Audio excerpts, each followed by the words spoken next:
What's up? What's up, everyone? Welcome back to the Vanguard. So I got to adjust my camera, frame myself properly for today's show. But yeah, it's actually a really beautiful, bit of a cloudy, rainy kind of afternoon here in Kansas City.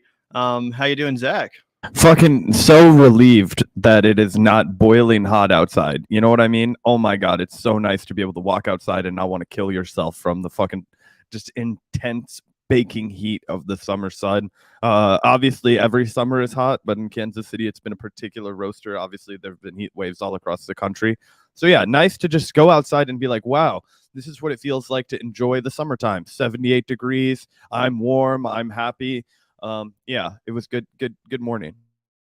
Yeah, really beautiful day, like I said, and it does look like Cherry's chilling on my windowsill for a change. Usually she's on yours, Zach, but there she is. It's always my favorite when people's minds are blown when they don't realize that we, record out of the same studio, and they see Cherry cross from my window to yours, and they're like, "What the fuck? Are they in the same place?" It's like, "Yep." You can always tell by Cherry's placement. She loves the camera. She always has to be in the shot. Yeah, Cherry's interested in the limelight for sure. She's gonna snake it away from us one day, and Gavin's just gonna turn the Vanguard into a cat-friendly TikTok. But no. Anyway, follow Gavin's cat TikTok if you're curious. Though, when Cherry met Sally, it's a cute little TikTok. Another side to the Vanguard household for sure. But anyway, I guess we can move on to shouting out our very awesome patron community, the very folks who make our proverbial wheels on the van go round. Really appreciate you guys.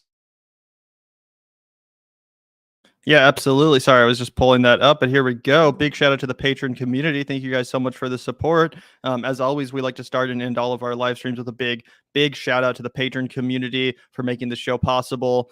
So yeah, this is what that is. Huge shout out to you guys. Thank you so much for the support. It means everything to Zach and I. And as we prepare to hit the road next weekend, it really especially helps out. Again, we're going to be hitting the road to start producing the first of our mini van documentaries on the road.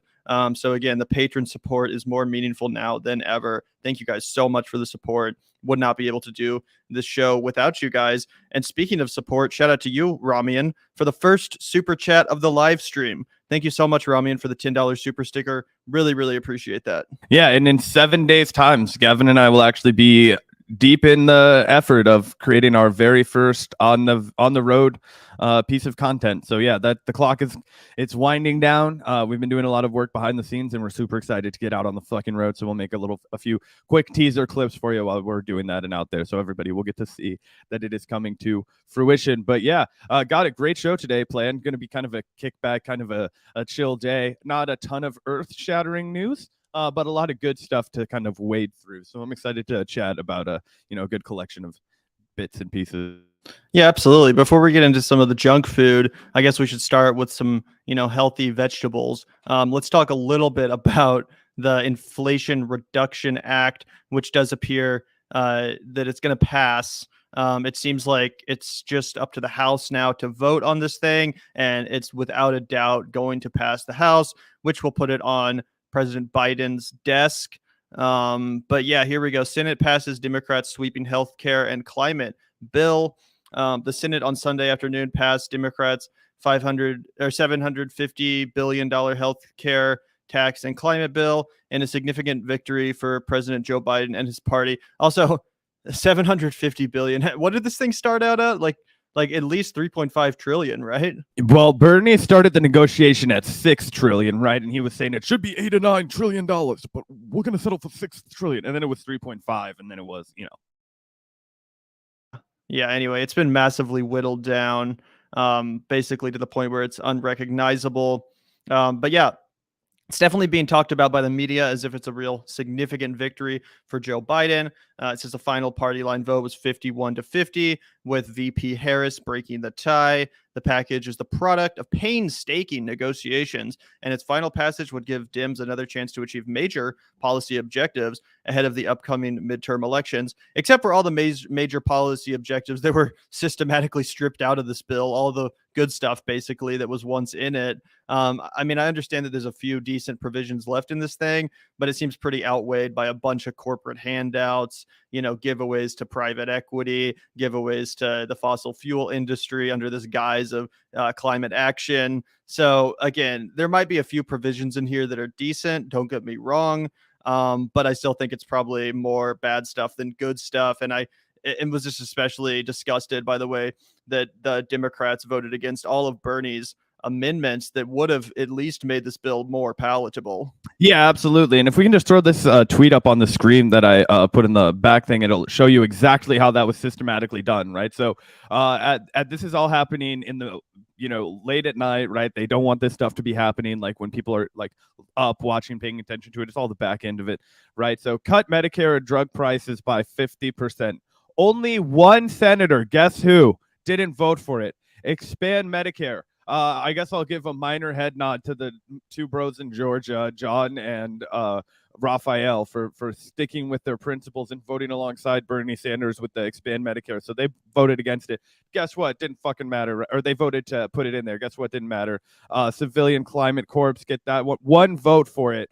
From Bernie Sanders. He was apparently the only one that thought we needed a civilian climate corps and to cut Medicare drug prices. Okay, that's crazy. Only 3 of them thought we had to expand Medicare. Only 1 of them thought we should extend the child tax credit, which is massively popular and massively beneficial to working families. And only 1 senator thought we should strike the fossil fuel brakes, which is a no-brainer if you're trying to literally portray this as a sweeping climate change bill. Like, this is the fucking brain rot, the oxymoronic line of thinking, the 2 steps forward, 8 steps back kind of bullshit that we have to deal with constantly in American politics. And this is the one time that I get to feel happy when I talk about Bernie Sanders, because he decided to draw a line in the sand, which he never fucking does anymore, right? He's too broken and beaten down by the system. He doesn't have the fight in him anymore. He found it, last night, which is good.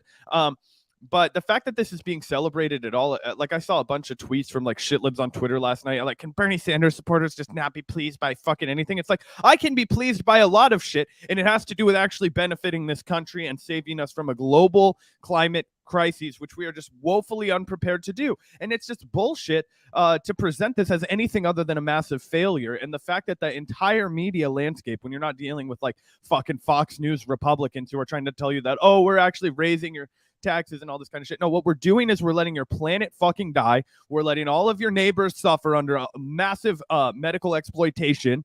And we're going to take all the money that we could spend helping you and saving the earth and giving it to rich fuckers that have destroyed everything. So that's the situation. And it's just completely ridiculous that they're still putting up sweeping healthcare and climate bill. It's like, no, it's not. This is a sweeping failure.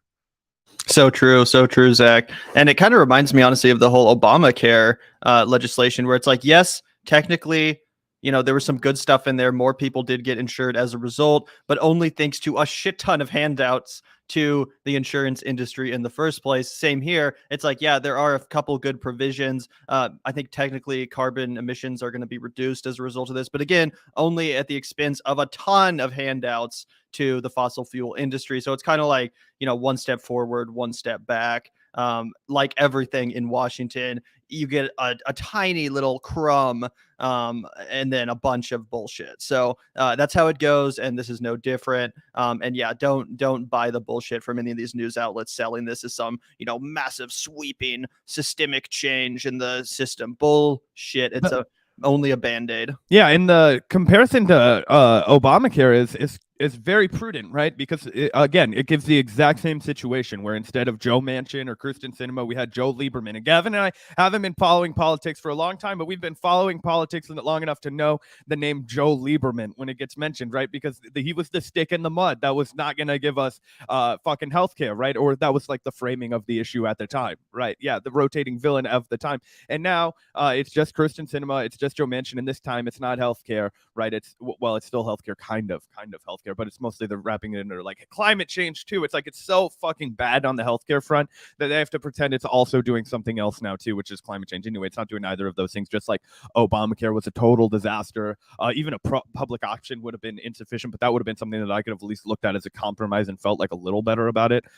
This is and that would have been like, if we'd gotten a public option, that would have been kind of like getting Bernie Sanders 3.5 trillion passed. It's like Gavin and I were totally willing to be like, yeah, let's vote for that. That is meaningful compromise, even though, like we said, we needed way more. Yes, absolutely correct. And speaking of, take a look at this, guys. Saw this right before we went live. Apparently, Biden has deleted the entire policy page from his website. No plans or proposals left, just empty space covered in donation buttons. So again, you were just mentioning the public option, Zach. That was something that Biden literally campaigned on doing. He promised people that he was going to fight for a public option, which again is already, woefully inadequate. It's already a massive compromise for Medicare for all. Now, not even that. Any plans or proposals that he still had up on his website have been scrubbed.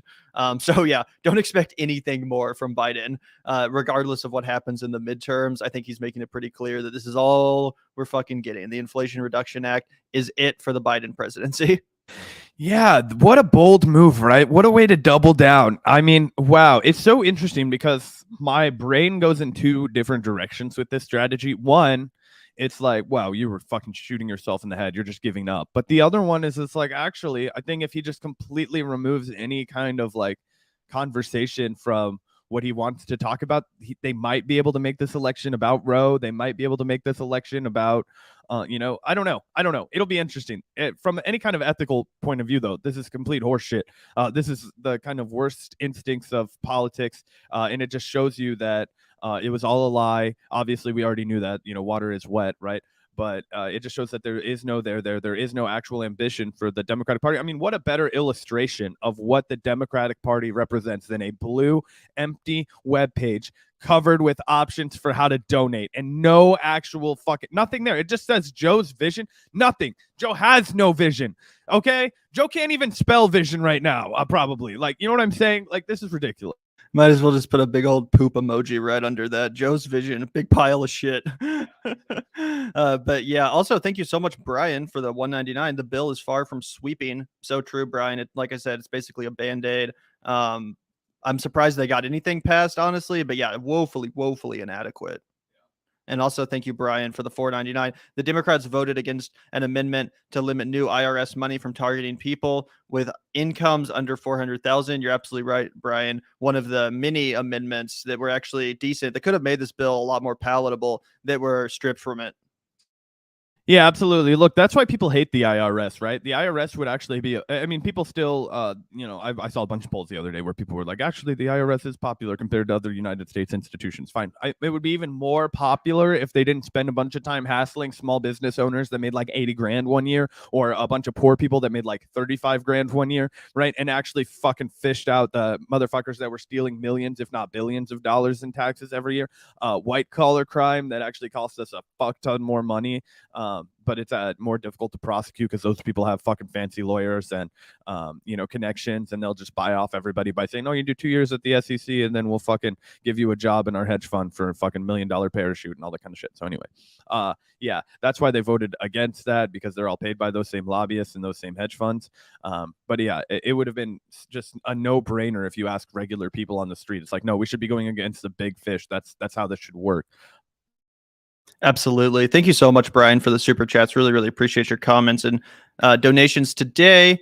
And before we move on, one last thing on the IRA, so to speak, the Inflation Reduction Act. The non-based one. Yeah, exactly. I thought this was pretty funny. Official White House spokesperson, White House Deputy Press Secretary, tweeting dark Brandon memes. That's pretty interesting.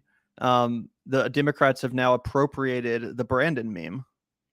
Yeah, that's so strange. And honestly, it's almost like a weird Trumpian move to do that. Like, remember when what was it? The Covfefe thing was happening way back in the Trump era. Like, this was early Trump era. If some people might not remember this, but he was drunk at a party and he like tweeted out this thing, and he was getting roasted to shit by everybody on the left. And then he kind of like tries to lean into it, and he's like trying to be a part of the joke in a way, and everybody's like, no, doesn't work like that. That's kind of like how this feels. Like, this is extremely cringy. Your malarkey has been going on for long enough, kiddo. It seems like a meme that's making fun of Joe Biden appropriating his own meme. Yeah, that being said, I do think it's fairly smart from the Democrats to basically, take one of the Republicans' best memes against Biden and kind of weaponize it in their favor. Like, oh, actually, we embrace it. Like President Brandon, you know what I'm saying? Like, I do think obviously it's cringy as fuck. But I do think that meme warfare is typically beneficial for any candidate. You know what I'm saying? Kind of being in on the joke. But yeah, it's obviously cringy as fuck. Yeah, it is massively cringy. I don't know if it'll, because the people you're trying to reach with meme culture are going to be the ones that are probably repelled with this kind of like line of cringiness, though. I don't know. I mean, like, this doesn't make me want to vote for Joe Biden at all. And I'm a fucking meme. I spend my whole life thinking about You memes. sure this doesn't want to make you vote for Joe Biden? Your malarkey has been going on for long enough, kiddo. Listen, Jack. All right, this malarkey's been going on long enough. I'm just like, okay. It's funny to me because of how like cringy it is. But I don't know if it's funny to me in the sense that like this is a good meme, you know? Yeah. Anyway, it's definitely interesting. The Let's Go Brandon thing really has been one of the most enduring memes from the Biden era. So, you know, definitely funny stuff. But anyway, thank you so much, 5% juice, for the $5. Sound note, not sure what you can do. Every time one of you starts speaking, the volume starts extremely loud and then goes normal after 5 seconds. Yeah. There's not anything wrong with our microphones or anything like that. The problem is just that we both get excited, and when we like butt in to talk, we tend to be coming at it at a louder register. So we're like, oh, and then we kind of like quiet down. So we need to work on that. I promise I've been trying to work on it. So yeah, when one of us starts talking, we're definitely going to try to, be a little bit less loud, because I know that can be jarring, especially like if you're in the car or something and all of a sudden one of us is like screaming your ear off. Yeah, but that's also the kind of lively, vivacious energy you guys are addicted to in the Vanguard community. No, I'm kidding. Yeah, we're working on that. It is exactly what Gavin said. I'm a little worse at it because I'm a natural shouter. Like, everything I say is basically a shout unless I like think about it consciously like this. Otherwise, I'll be like this. You know what I mean? So I'm working on it also. Maybe someday we'll blow up, get 100 million subscribers, and then we'll pay an audio guy a lot of money to fucking fix this for us. Yeah, absolutely. But thank you so much for the $5, 5% juice. Really appreciate the suggestion, letting us know, and for the donation too. So again, thank you so much. We appreciate it. And let's move on. I wanted to discuss Matt Taibbi's recent appearance on the Bill Maher show, Real Time with Bill Maher. We've covered their conversations in the past. And this is, a clip from the most recent one, talking a little bit about freedom of speech and censorship. I wanted to go over this just to get your opinion, Zach, and to talk a little bit about the substance of what Taibbi's saying here, how much we agree with it, etc. So yeah, excited to break this down. We're not going to play the whole segment, obviously, because HBO will literally give us a copyright strike. So this is all we can play, unfortunately. But yeah, excited to dive into this. Do you have anything to say before we get going?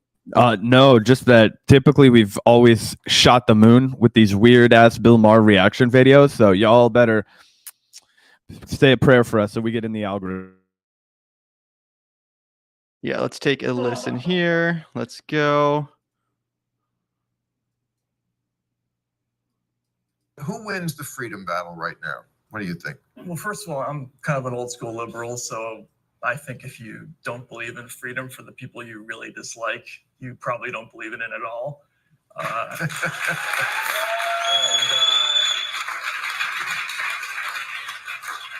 And both parties have been bad about that in recent election cycles, and you see this with the very, very restrictive Republican laws that are being passed. You had a North Carolina bill that would have required people to report kids for showing signs of gender nonconformity. I mean, that's a really scary bill, right? But then on the Democratic side, you have all this internet censorship.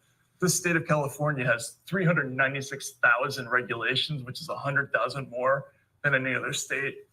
So I don't think either party has a particular like stranglehold on freedom. I think they're both weak on this issue.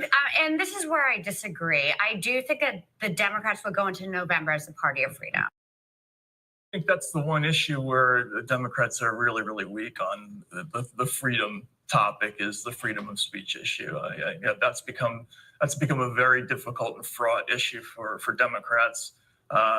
Ever since the beginning of the content moderation era on the internet, there are a lot of people who associate the Democratic Party with people being taken off the internet and, people being afraid to say certain things. And that's not a positive, and it's the complete opposite of what I remember liberalism being about when I was growing up. The issue with Pete Buttigieg, and I covered his campaign a little bit the last time, isn't about sexuality, it's about class. I remember seeing him in Keene, New Hampshire, and it was the first time I'd seen him campaign. And as you mentioned, he's got incredible political skills, right? If you see him in person, you'll have this thought, wow, this guy's going to be president someday. He's so quick, like, he's so accessible seemingly. And then I went outside and I interviewed a bunch of people from Keene. And if you know what sort of New England townies are like, they were like, that guy was fucking weird,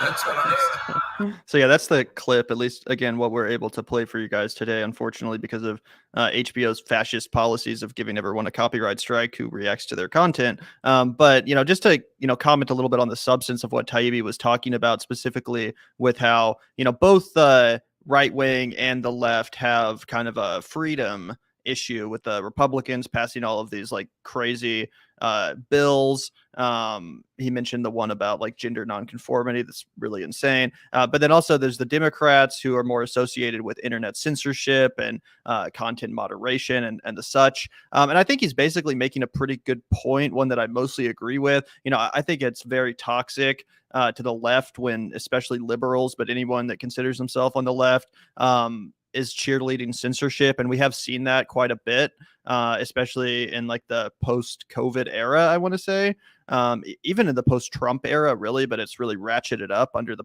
post-COVID era.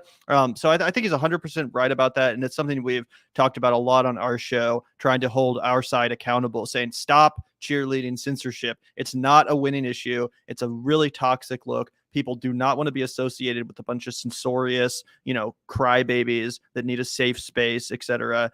So again, I think that's fair to point out. I think it's fair to say that a lot of the liberal class has kind of embraced censorship to a degree that I'm not comfortable with. At the same time, though, it's not quite the same thing as the actual legislation that a lot of Republicans are proposing, some of which he referenced there. It is true that maybe liberals are more associated with censorship, but most of that censorship that's happening is technically private companies enforcing their terms of service as they see fit. It's not like Democrats drafting bills necessarily to, kick right wingers off of Twitter or whatever. It's just Twitter making that decision to enforce their TOS, which I am against. But again, that is a little bit different than actual legislation.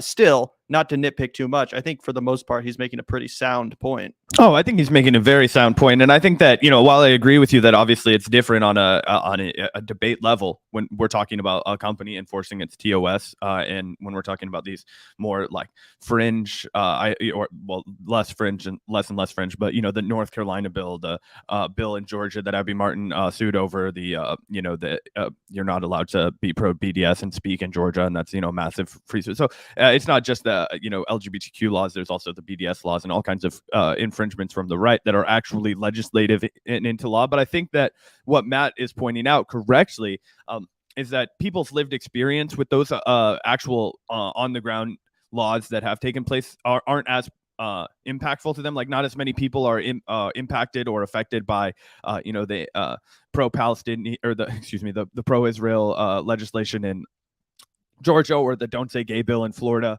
than they are by the TOS of Twitter. So I just think from the actual voter and electorate's perspective, they come into contact with the liberal censorship far more. They come into contact with people like Neil Young, who is saying, I am going to remove all of my catalog in all of my infinite relevance in the year of 2021, from Spotify, if Joe Rogan, your number one fucking act, doesn't take it down. It's like, okay, that's what people, and then people being like, oh yeah, I think that's a great idea. And then people constantly on Twitter, advocating for anything about COVID being misinformation and getting that taken down. All of that, I think people see way more.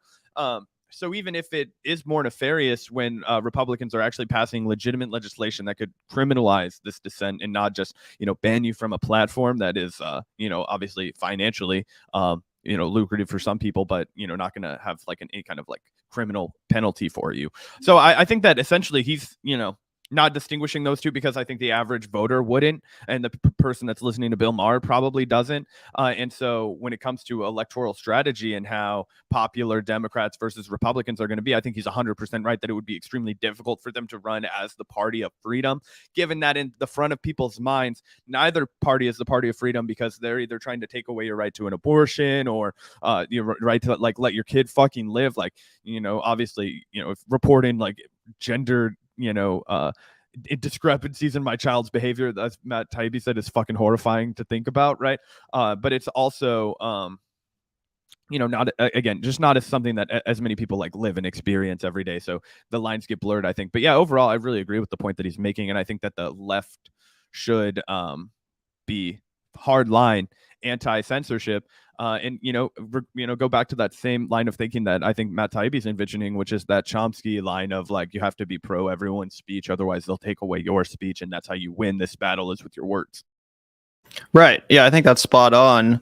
And again, just to clarify, I think that if Republicans and right wingers had control of the major social medias, they would also be censorious with the way they enforced the TOS. For example, if you look at Truth Social, Donald Trump's free speech answer to Twitter, it's not in favor of free speech at all. People were getting banned for talking about the January 6th hearing. So, I'm not necessarily convinced that if suddenly Twitter was controlled by a right winger, and if suddenly Mark Zuckerberg was replaced by fucking some right winger, I'm not necessarily convinced that these people would or these platforms would all of a sudden become havens for free speech. But it is true that currently they are under the control of what is seen to be liberal forces. Again, there's nothing actually leftist about Mark Zuckerberg. Obviously not. No one on the actual left is claiming Mark Zuckerberg or any of these like tech oligarchs. But again, it is true that the people kind of do see it as, forces of the elite liberal class, and they are enforcing their TOS in a way that, in their opinion, is indiscriminately affecting them. So yeah, I think that's fair to point out. And again, I don't think that liberals should ever cheerlead censorship. I don't think the left should ever be in favor of censorship, even if it is private companies. For the most part, I think that, when it comes to these giant private companies, they should be regulated in accordance with the First Amendment, at least in an ideal world. And even if they're not going to be regulated in accordance with the First Amendment, we shouldn't be cheerleading the censorship, because we should be upholding the principle of free speech regardless. So that's my opinion. Interesting conversation. I was watching some more of this real-time episode this morning, and it is really kind of a shame how cringy and just boomery Bill Maher's program has become. It was a shadow of its former self. Like, I've never, been the biggest Bill Maher fan in the world, but there was a point where his show seemed like edgier, and it seemed like he had, more genuine, like smart points. Now it kind of just seems like he's regurgitating talking points 24/7. He rarely has like a very unique thought. He doesn't really have much of an interesting perspective anymore, in my opinion. Again, always had disagreements, but these days it just seems so lame. Yeah, I mean, he's just gone for that lazy, like, nobody wants to work anymore, I'm just going to be the biggest boomer, like, oh, we gave people too much money during the pandemic. Like, remember, he's just kind of gone down that lane, and it seems like he just wants to be the guy for grouchy boomers that watch, his show, right? Like, oh, complaining about the youngsters and like complaining about the way it is now as compared to how it used to be. And that's always just stale commentary, bottom of the barrel. And yeah, I don't want to throw out the word washed up, but it comes to mind when I think of Maher. Yeah, so in your interesting clip, I guess it wasn't, much of a debate, so sorry for lying in the headline of this video, but still an interesting exchange. And thank you, Hysteric Raider, for the $2. This lady looks like a CGI aged Nomiki. She does have Nomiki vibes. I know what you're saying. She also has some like Hillary vibes with that like pink pantsuit. You know what I'm saying? That kind of reminds me of something Hillary would wear. That's actually not a bad pantsuit, though. I'm not gonna lie. I kind of like the pink on there. Like, politics aside, I think that it brings a splash of color to an otherwise very dreary set that Bill Maher's got going on. So I kind of respect the move. But anyway, shout out to you, Hysteric Raider. Yeah, no, that is fair, and you're totally right about the like desaturated look of real time. Not just in this clip, because this clip is clearly like ripped from some cell phone or something. But even if you go to the website.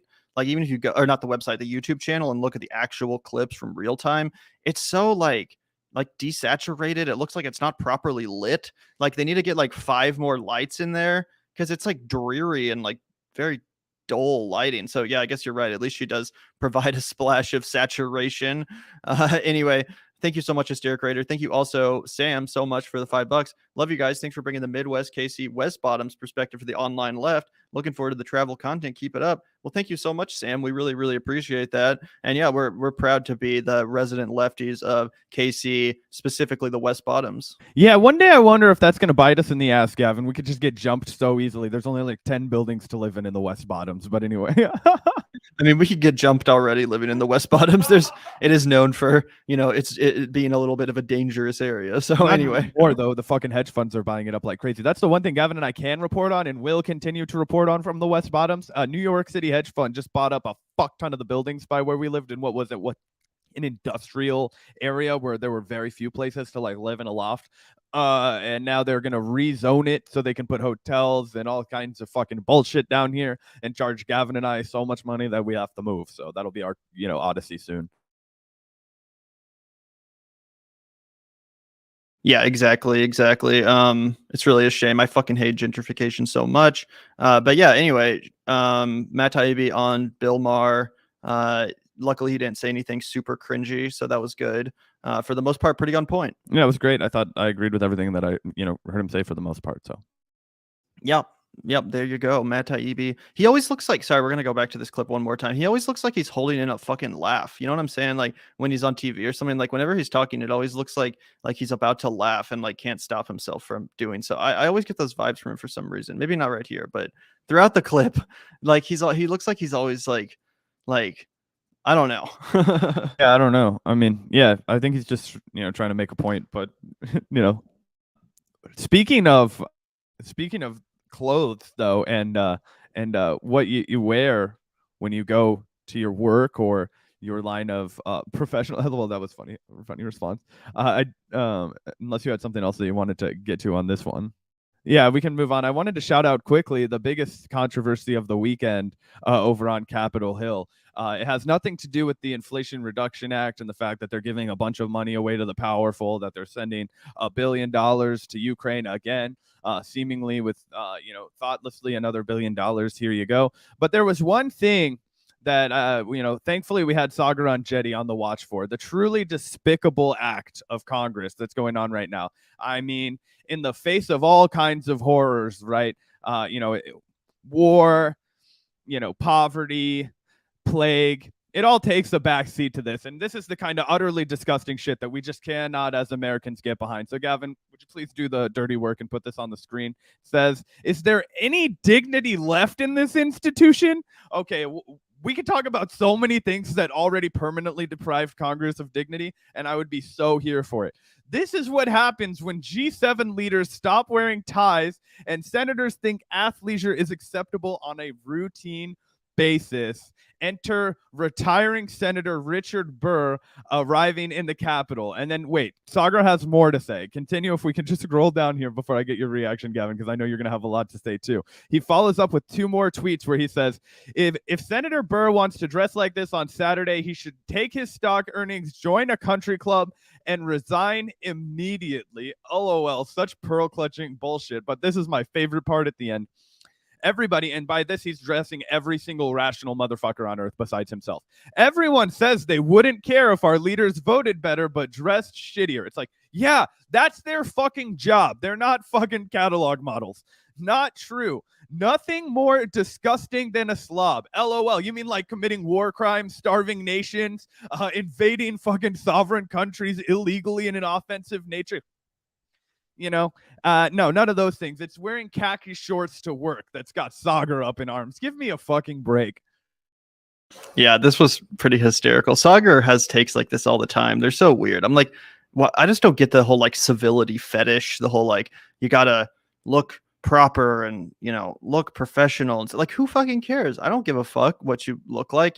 Part of the huge appeal of Bernie Sanders' career, or like when he ran for president, a big part of the reason why so many people were so enchanted by him was exactly the fact that he didn't care about that stuff. He would famously have his hair uncombed, clearly not putting a lot of effort into how well coiffed he is and stuff. And obviously I'm not a big fan of fucking Richard Burr, but this is probably the least offensive thing this guy's ever done as far as his career in Washington. I don't give a shit if he wears some shorts. Like, who cares? And also it says he's retiring, so why does it matter? Like, yeah, he's probably doesn't give a fuck anymore. He's probably checked out 6 months ago. Like, I would also show up to fucking work like that if I lived in the Capitol. Like, who gives a shit? I know, and I mean, to be fair, I'm not the biggest like fashionista in the world. I usually just wear a t-shirt and shorts. Like, I'm not super anal about what I'm wearing anyway. But yeah, to act like this is somehow a pressing issue or a scandal or something. It is ridiculous. It is ridiculous. Again, Saagar definitely seems to have this fetish for like, dignity and professionalism and all that stuff. And it reminded me, we talk sometimes about former Minnesota Governor Jesse Ventura. We've had him on the show twice, one of our heroes. Here's one of my favorite pictures of Governor Ventura in the Minnesota State Capitol. This was after he was governor, but still, this is how I would fucking dress if I worked in the Senate. You know what I'm saying? Like, this is one of the most badass, legendary photos ever taken of Jesse. And again, who cares? Like, who fucking cares what you're wearing? Yeah, it's baffling to me. If you want to talk to me about Richard Burr, talk to me about how what was it, like a year and some change ago, 2 years ago, you remember he had that huge scandal for the insiders trading right before everything shut down. Even Tucker Carlson, I remember going after him, talking about how he betrayed his country by doing this, and now there was an entire SEC probe and to his phone, and his brother-in-law. I don't know if you guys followed that, but this dude is a massive fucking piece of shit. He is a criminal who used his power to enrich himself. I don't care if anybody's like, what laws did he actually break? Yeah, you're a fucking criminal if you go to fucking Senate and then use it to enrich yourself and fuck over your constituents. That's criminal behavior by any metric. And so, of course, this should be like retiring Senator Richard Burr arrives in the Capitol. It should be like, great. I hope the door hits his lying, stealing, cheating ass on the way out. That's what you say. I don't give a shit that he looks like he's about to go boating. I care that he made so much money that he can afford to go boating because he was a senator. Not that he probably didn't have a fucking fortune before he became senator, because you have to become senator in the first place. But you know what I'm saying? Yeah, absolutely. And also, just to answer Saagar's question, is there any dignity left in this institution? No, there's not. There's not. It has nothing to do with the fact that Richard Burr looks like a, what do you say, disgusting slob. Again, of all the things to be worked up about. Whatever, Saagar, whatever. Yeah, I wonder what he had to say about Steve Bannon when he was working for the Daily Caller, right? Like Sloppy Steve. So maybe Saagar hated Sloppy Steve. Saagar's actually pretty consistent with his, like, even with his bad takes. So maybe he did hate Sloppy Steve, but not just when he worked for whatever you said, though. When he worked for Donald Trump, he looked like that. I remember reading in some of the books at the time, some of those like behind the scenes scandalous tell-all books, like the 500 billion of them that were published under Trump. I remember them describing Steve Bannon as like never showering, like he was always wearing the same clothes, like he would never really change. He was like this literal slob, like this disgusting, like unhygienic guy who would just hang out in the office. He smelled. No one really wanted to be around him. He would like stay up all night in the same outfit, stuff like that. So yeah, that's a great point. Like, did you have anything to say about that, Saagar? Well, yeah, that's what I mean. When he was writing for the Daily Caller for Tucker Carlson, like I'm sure not fucking, but maybe he did. I don't know. Oh, when Saagar was writing for I thought you meant when Steve Bannon was working for the Daily Caller. I was like, I don't even know he worked there. But anyway, no, I was talking. Saagar was the White House correspondent for them. Yeah, I know. Anyway, yeah, this was pretty amusing. Anyway, thank you so much, Max Roy, for the $4.99. I'm a boomer and I only listen to the young folks. Bill Maher was okay in the past, but he sucks now. Yeah, he was okay in the past. Like I said, he was at least a lot more edgy and entertaining and had a lot more of a unique perspective, I thought. But anyway, thanks so much for the comment, and we love our boomer viewers. Yeah, boomer is a state of mind, bro. There are young people like us that are out there trying to make boomer content. It's cringy as hell. So anyway, yeah, appreciate you for sticking with the Vanguard, and yeah, thanks so much for the donation, Max. Yeah, really appreciate that. Thank you so much. And let's move on now to our next segment. Want to talk a little bit about a recent interview of Mr. Andrew Yang on Rising. They got Andrew to come not into the studio, but he, zoomed in for an interview. I thought this was pretty interesting, pretty stacked panel. They got Katie Halper, recent addition to the Rising panel. Seems like they might have brought her into kind of replace Kim Iverson, which you're not going to hear me complaining about. Then we also got Robbie Suave right here, the libertarian resident of Rising, and of course Brianna Joy Gray, who I do have to say looks on point with this hairstyle and outfit, but that's besides the point. Let's listen here and see what kind of questions they throw Mr. Yang's way. Got anything to say, Zach? Oh, I'm ready for this one, but I'll save my commentary for after it's over. Gotcha. And he, by the way, keep an eye for this, guys. Yang is really like turning up the nice affable guy shtick in this interview to like 11. Like he does this thing where he tries to deflect all criticisms by just being like the nicest and friendliest guy in the room. And he really, really turns that up to like 11 in this interview. So watch out for that. I think it's pretty cringy. But anyway, let's go. Let's give the guy a fair shake. Obviously, we've made our opinions of him and his forward party clear at this point. But that's not going to stop us from giving credit where it's due, if it's due. Let's find out. Let's see what's up. Let's see what kind of questions were lobbed his way. Our next guest needs a little introduction. Co-chair of the Forward Party, Andrew Yang, joins us now to break down some big changes in the new third party. Welcome back to Rising, Andrew. It's great to be here. Thanks for having me all. So, Andrew, you are now the co-chair, is it, of the largest third party in the United States? Yep, that's right. By resources, we're growing like wildfire too. Well over 25,000 Americans have joined the Forward Party in the last number of hours since our announcement. We've raised well into the six figures just from grassroots donations alone. So you're looking at the co-chair of the third biggest political party in the country. Thank you, America. Appreciate the heck out of you. Let's move this country forward. Andrew, that's a really exciting prospect to people like myself who have been advocating for a long time for third parties and who really appreciate that there's a well-funded effort to pursue things like ranked choice voting and ballot access for all kinds of people who are trying to get on the ballot. But here's, I think, what people want to know. How are you going to differentiate the Forward Party from the two corporate parties that already exist? What do you identify as being at the root of the problems in the two existing major corporate parties? And how can the Forward Party hope to differentiate itself if it also is similarly funded by those same kind of corporate resources? Well, if you look at our actual donor base, you'll find nary a company among them. It's, again, grassroots donations from Americans who are fed up, from the 88% who think are on the wrong track, from the 62% who want a third-party alternative.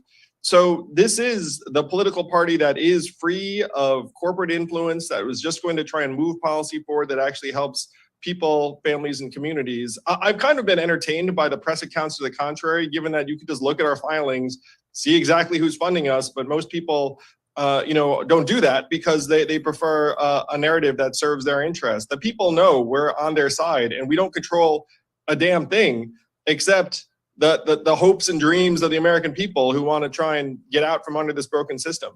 And I want to break in here real quick to mention that, yeah, like he's saying, oh, right now, if you look at who's funding us, you're not going to find any corporations. It's all grassroots money. That's great. But what about when you start running candidates? Like, if you're not going to make a pledge to reject corporate donations to the actual candidates you're running, then they're going to get corrupted.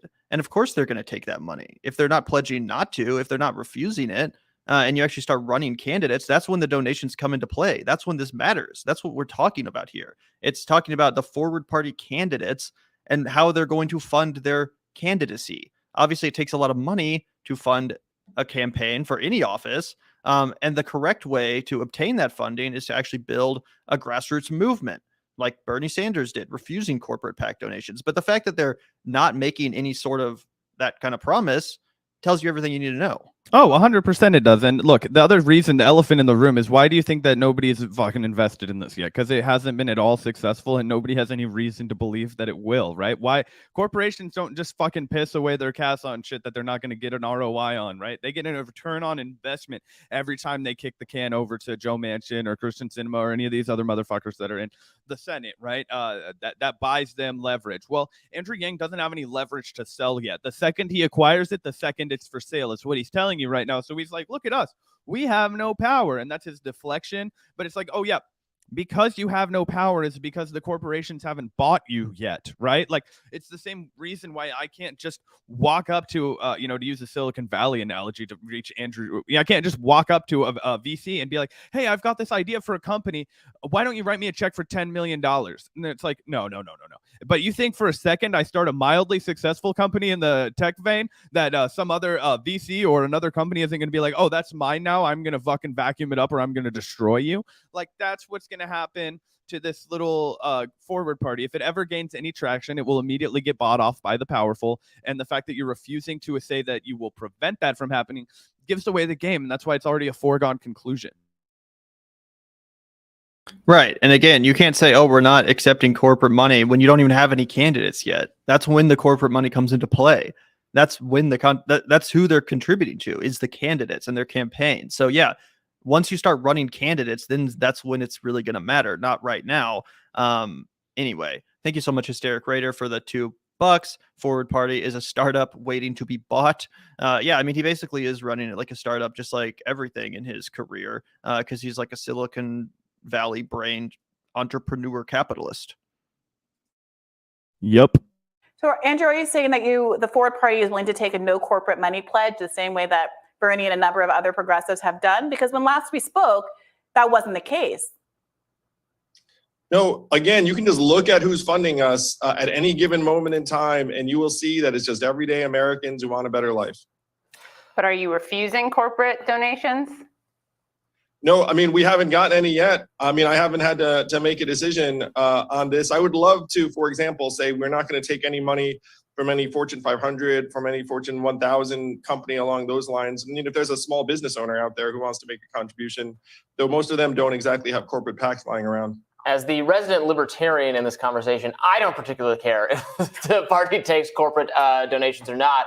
I would care more about what the actual policies are. But my question to you, Andrew, I think that as a third-party voter, a supporter of the Libertarian Party, I know that third parties face such structural disadvantages in our two-party system, from trying to get on the ballot, dealing with the fees there, the fact that the system is winner take all so often. So even if you're supported by 3 or 5 or 10% of the voters, you're not getting equivalent representation in our government.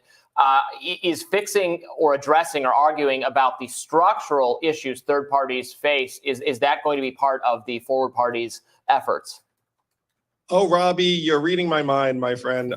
Yeah, again, 62% of Americans want a third party and just keep being told, oh, can't have one, spoiler. Then you look at it and be like, wait a minute. If we just adopted ranked choice voting, anyone can vote for whomever they want. And yet Democrats are fighting a ballot initiative in Nevada that makes that possible. I will tell you all something. It's probably not that much of a secret. I think the worst number of parties you can have is 1. The second worst is 2. 3 would be infinitely better. But if we got to a system that had 4, 5, 6 parties, I think that's probably healthier and more dynamic. And so anyone who's for anything thriving outside the duopoly should join the Forward Party movement. Make it so that we have an open, competitive system, nonpartisan open primaries and ranked choice voting, so anyone can vote for whoever they want. And then if they want to vote Libertarian, Robbie, great. You might actually, have the ability to do so without having to fight to stay on the ballot in any given year. Greens, same thing. Look, I just want to add one. He says the same statistics over and over and over and over again in this interview. Like that 62% has already come up like 2 or 3 times. Like it's just like, okay, I get you. You have a script that you keep going back to. And I want to just add right here that I don't have any problem with a large collective effort to get ranked choice voting on every single passed in every single state in this country. I think we should have that. And if that's something that the Forward Party can accomplish, then I do think it would be an absolute net benefit to the third party movement. So I just wanted to chime in here and say that narrowly from this perspective, this is probably the only through line that I feel like we really have with the Forward Party. Not that I think that they're going to be like the best organization to get involved with and sign up if you care about ranked choice voting. But I am just saying this happens to be where the overlap of where I do agree with Yang and Robbie. To the extent that this is going to do absolutely anything positive, I imagine it will, drum up some interest for ranked choice voting. But I also think it'll take away a lot of good energy from, actual third parties. So it's kind of a trade-off. Yeah, I have mixed feelings about it all because obviously I'm 100% an advocate for ranked choice voting. I think it would make our country far, far more democratic. It would make, third parties a lot more easier for people to vote for because it would get rid of the whole spoiler effect. So if the Forward Party actually achieves, ranked choice voting, if ranked choice voting is actually something that we get as a result of Andrew getting the Forward Party, obviously I will come out here and give massive amount of credit. That is a great, great thing. That being said, ranked choice voting is not something the establishment wants. Ranked choice voting is not something that the duopoly wants. And the fact that Andrew Yang is basically joining hands with all of these corporate forces, former, neocons and stuff like that, and this well-funded effort. Usually well-funded corporate efforts aren't the way to go about achieving movements for anti-establishment goals. You know what I'm saying? Like if there's a well-funded effort for Medicare for all or something, I don't necessarily know if that would go very far, because again, the moneyed interests don't want Medicare for all. The healthcare industry doesn't want Medicare for all in the same way that the duopoly doesn't want ranked choice voting. So I am a little bit skeptical of who exactly he's joining forces with in order to pursue this goal. When again, it seems like it goes in the it's in the opposite interest of the people who he's joining forces with in the first place. Yeah, absolutely. Independence, same thing. Like anyone who's for an alternative to the duopoly has to be for systemic reform, and this is the way we get it. According to the Forward Party's website, you write, Americans deserve more than two outdated choices. The major parties are taking this country backward, and Democrats and Republicans have been unable to overcome extremists. To move forward, we don't just need a new party, but a new kind of party, a unifying anti-extremist party that gets things done. That's why we're building Forward. So my question is, where are the Democrats too extremists? Where are they out of touch? And do you think that they're as far from the center as Republicans are?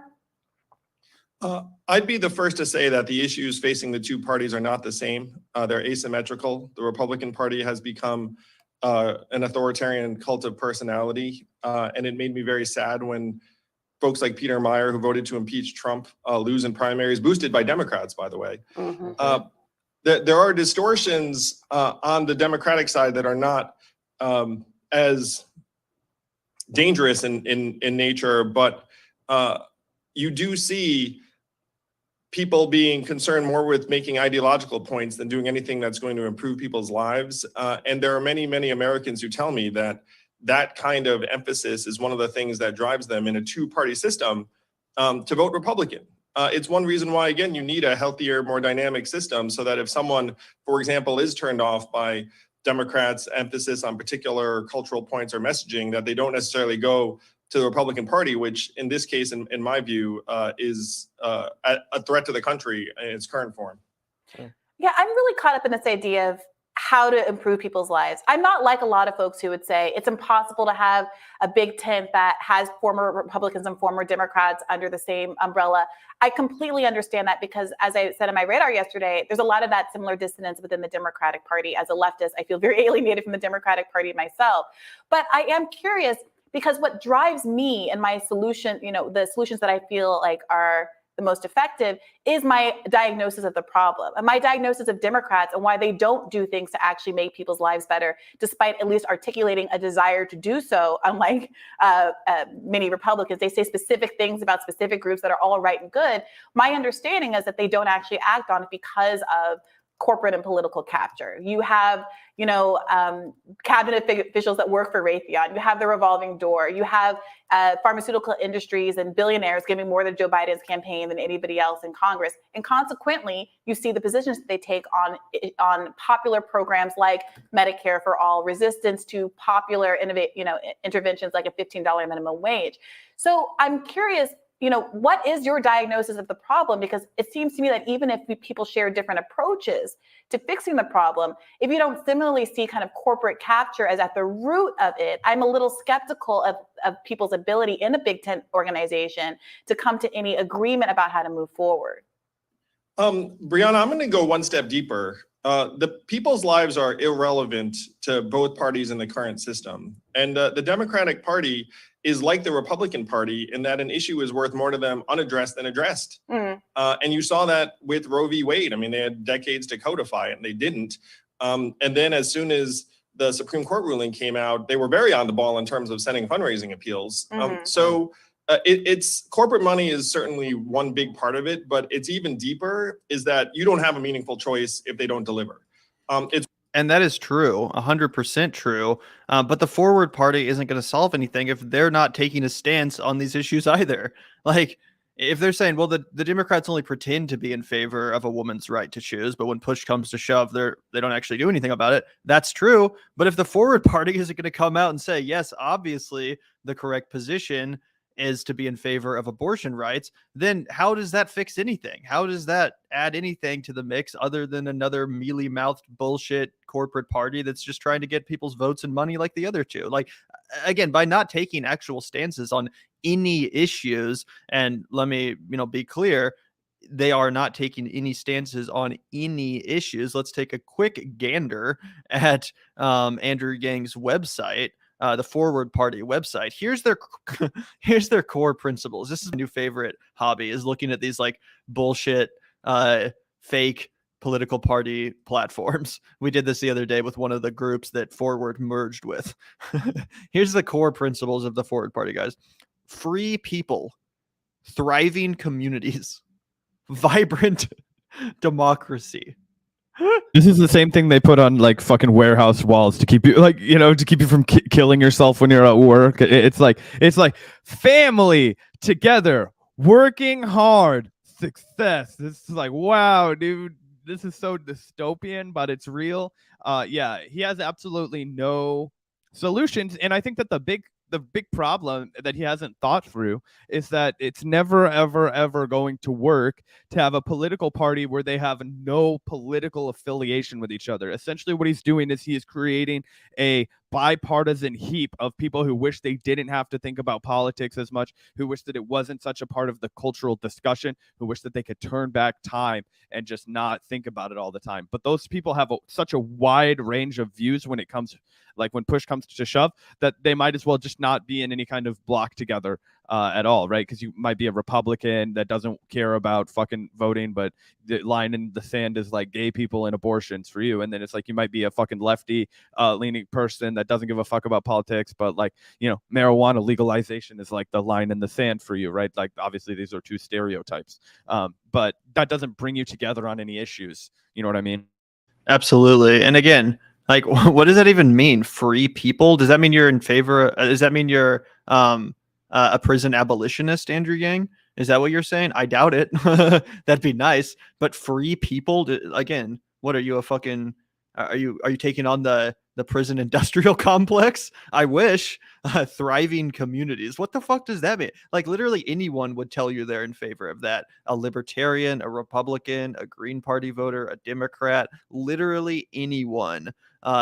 Maybe other than like a nihilist or something, but like any actual political party affiliated person would be like, yes, I am in favor of thriving communities. Same with vibrant democracy. Hell, even the fucking Trump voters, even the like hardcore stop the steal people, they think they're the ones fighting for democracy. That's what they really believe. That's why they stormed the fucking Capitol. So like, this could apply to anyone. There is no litmus test. There is no policy platform or agenda laid out whatsoever. It is quite literally a parody of a political platform. Like, it just blows my mind that they haven't specified any policies that they're in favor of or that they want their candidates to like adhere to. It's just like, there's not going to be any. I think that's the whole shtick. I think the whole shtick is that it's an apolitical political party. That's the whole like head fake. It is literally the party for people who just want to be like, oh, hey, let's not talk about any of our disagreements and just like move on with it. And that's not how you get anywhere in meaningful progress.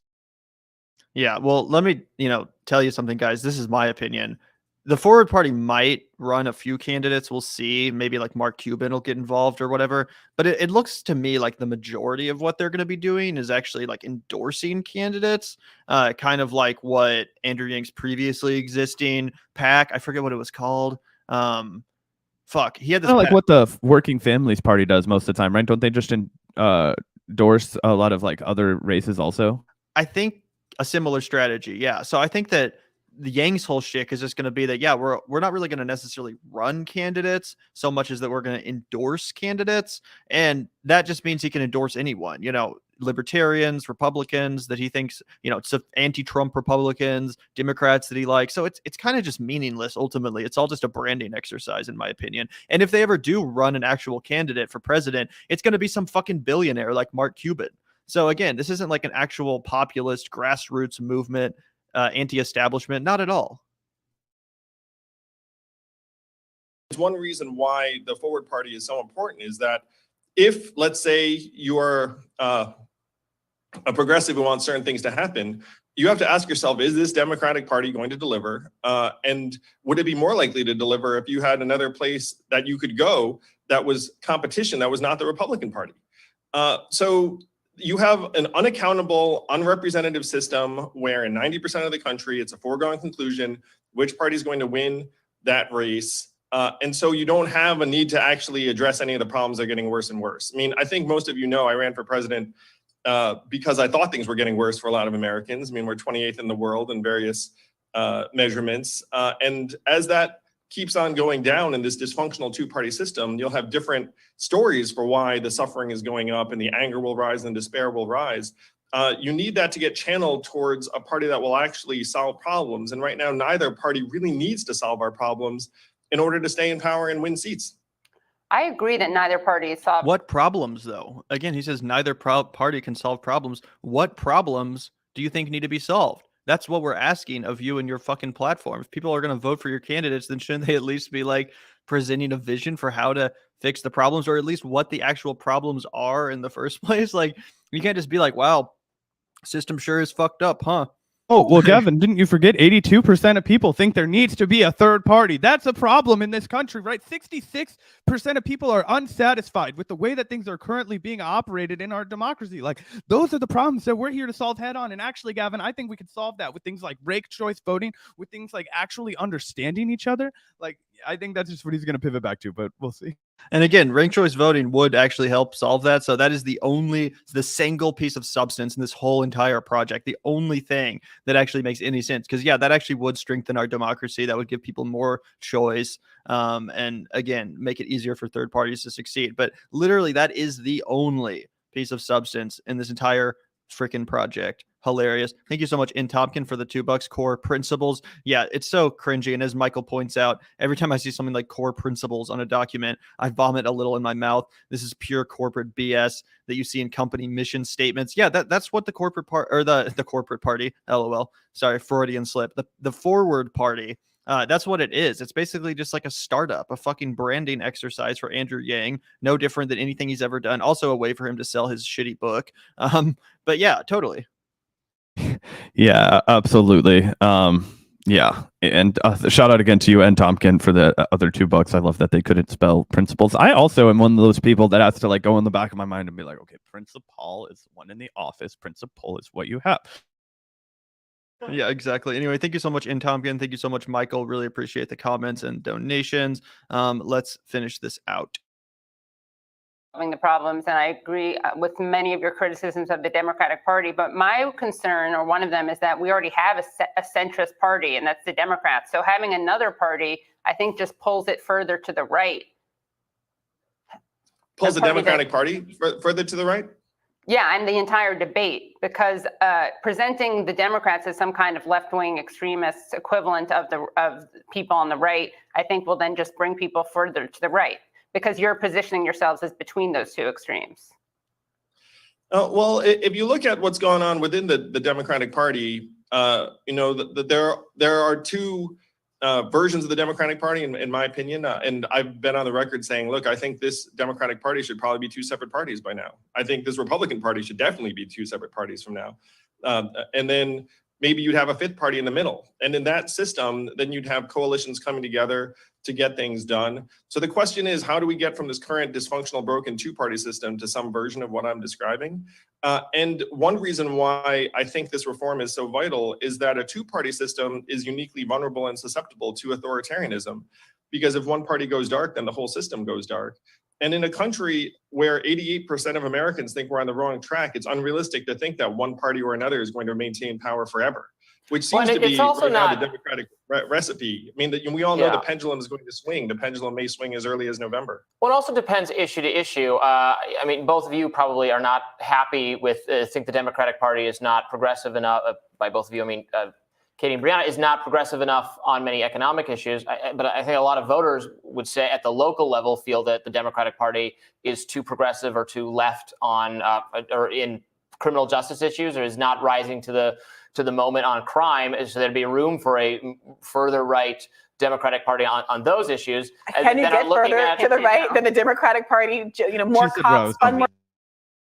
Oh, I was going to say, I didn't realize that Bree was going to say exactly what I was going to say. I was like, more right than the Democratic Party. But anyway, Plus, if you guys remember Andrew Yang's campaign for mayor of New York City, he was totally pro-cop, anti-homeless. Yeah. He got booed out of a fucking bike ride for fucking Black Lives Matter. And he looked like, I don't shame anybody for wearing a helmet. It's the smart thing to do. But he looked like a massive dork riding with them, right? Yeah. Do you remember during the Obama administration, there was like this fake scandal that Fox News whipped up because he was photographed riding a bike without a helmet. And they're like, is this the example we want to set for our children? The president of the United States on a bike, like complete disregard for safety. Imagine if Jesse Ventura ever got to the White House and they see him on his Harley with no fucking helmet on. I want to feel the wind in my hair. It's my right as an American. Exactly. But yeah, what are they talking about? Fucking, I forgot. Now I'm thinking about Obama on a bicycle. More copy He's to talking Biden. about- Oh, yeah. Please. Guys, I mean, again, I can only speak to what this- people actually. Go ahead, Andrew. People are worried about crime and are not satisfied with Democratic Party's answers on those subjects. Are turning to the Republican Party, are horrified by the cult of personality Andrew's describing. And well, go ahead, Andrew. I'm doing a little commercial for your project. And this is why we need something like the Forward Party, because you have like this left-right debate, and then in, let's say, a city where We got this debate. There's the left on one side, there's the right on the other. You know what we need? Something right smack dab in the center. Aren't I fucking enlightened, huh? people are concerned about rising crime, you know what people do? They just vote with their feet. You know, like I'm here in the San Francisco Bay Area, people just, left. I mean, and the same is true in Portland, Oregon. The same is true in other places. And the Democratic Party does not necessarily need to change its ways to stay in power, because in these blue cities, there's no meaningful competition. So if you want our public sector to actually start delivering for us in a real way, you need genuine accountability, genuine representation, and that's not happening on either side right now. So to me, it's not like, oh, if you had more people on the left. The fact is, right now, the Democratic Party does not need to deliver anything of what it's saying in order to continue to stay in power, because their only competition is the Republican Party. But people are getting increasingly disenchanted and disappointed in the Democratic Party, which in my view is going to open the door to authoritarianism in this uniquely vulnerable and susceptible system that we've set up, that, by the way, is just terrible design. If you just think about it for a second, it's like, hey, why is it that other countries don't have two-party system? It's just very, very bad design. Our founding fathers thought so. Everyone watching this knows it's the case. But then we just keep being told, oh, you can't change the design. And then, like, why can't you change the design? It's because the two parties have carved the country up like a turkey and said, you get this slice, you get this slice, and we're all the worse for it. Okay, so there is obviously some truth in that. But let me tell you, it doesn't actually fucking matter what you call yourself. Again, if you're still operating in the same way, if you're still taking the same money as the other parties, you can call yourself the fucking dick and balls party. It doesn't fucking matter. It's going to be the same thing. And I can tell you that because guess what? Here in Kansas City, where Zach and I live, there was a mayor's race probably 3 years ago or so. And both candidates, technically, they're both more left leaning, at least when it comes to how they present themselves. But it's actually a nonpartisan election. Both candidates didn't technically identify as Republican or Democrat. Here, I'll show you. These were the two big ones. Quentin Lucas, who ended up winning. He's our current mayor here in Kansas City, and Jolie Justice, nonpartisan. They're both, nonpartisan. It's not like one was running as a Democrat and one was running as a Republican. Again, now if push came to shove, both of these candidates would probably say they identify more with the Democrats than the Republicans. But still, that didn't affect people's decision-making prospect. It's not like people were just voting for Quentin because he was a Democrat and Jolie because she was a Republican. No, they were literally running as nonpartisan affiliated candidates. And guess what? It hasn't made Kansas City any fucking better. It's not like Kansas City is some fucking, haven of anti-corruption populist values now. No, Quentin Lucas is a total fucking neoliberal. He's a total, shill for the police. He hasn't actually accomplished anything that he said he was going to. The murder rate keeps on rising, despite the fact that he promised that it would go down under his leadership. Gentrification is destroying the city. The cost of rent is skyrocketing everywhere. The fact that he's not technically labeled as a Democrat doesn't change anything if he's still operating as a Democrat. And that's how it's going to be with these forward party candidates. Just they're either going to be operating as Democrats or Republicans. They're just going to have this bullshit nonpartisan forward party label instead of Democrat or Republican, which again, I guess it's nice to feel like you have more choices, but if you don't actually have choices, then it's all just an illusion. Gavin just won't be satisfied by local politics. First, Quentin Lucas brings in an entire metaverse campus and industrializes this city. And then he brings the World Cup and he wants to show the world what we've accomplished here. No, you won't be satisfied. No, yeah, fuck Quentin Lucas. He's a terrible guy. But yeah, that's 100% true. And I think a lot of local races are like, it's funny that Robbie's like, oh, we need to get the Democratic Party's soiled name out of local races. Actually, a lot of local races are nonpartisan, are, wild, whatever they're called, open primaries, and then it's runoffs or second rounds of elections and all that kind of things. Like, you don't actually know that like Eric Bunch, our city council person for where we live in Kansas City, is like a Democrat or like a lefty guy. You just know like, oh, if I watched his ads or I know what his policy is, like this is so. And in some ways, I think that's good because it allows people to get away from political parties and into issues, but it also creates plenty of room for people like Quentin Lucas and Jolie Justice to just define whatever the position of the race is going to be as like massively corporate, because they were both taking like real estate money and all kinds of fucking horseshit. But anyway, this is an aside. Yeah, no, it's definitely good, but it's just nothing new. Andrew Yang is talking like this is going to revolutionize the fucking electorate and the fucking system. And it's like, no, that's already how it's done in a lot of cities, including Kansas City. Like I said, it's not like we had a Democrat running against a Republican. So his whole theory is tossed out the window. If Quentin Lucas had decided to call himself a fucking forward party candidate, it's not like we'd be in a better place because of it. Again, that's just branding. It's all just fucking branding. It doesn't mean anything. If you're not going to like substantively differentiate yourself from the Democrat strategy or the Republican strategy, especially when it comes to their fundraising, then it's not a real alternative. Again, you can call it whatever you want. It doesn't fucking matter. It's the same thing. And just like how Quentin Lucas and Jolie Justice in Kansas City calling themselves nonpartisan didn't actually affect the way they governed, calling yourself a forward party candidate is not going to affect the way you're governing. If as long as you're operating from the same theory and the same financing that already controls both parties. Yep, 100%. And I like the Dick and Balls party idea. Their caption can be, "We'll fuck you with the lights on." Yeah, we might have to start that. You can start the grilled cheese sandwich party, and I'll start the Dick and Ball sack party. And then we'll have a real democracy. One day we'll get together for a wild luncheon. Well, Andrew, you're an innovator, and many people came to you because you put UBI on the map in that big way. Yes. But some folks are asking why that doesn't seem to be reflected in the materials of the forward party. Is UBI going to still be a central element of this approach you're taking now? No.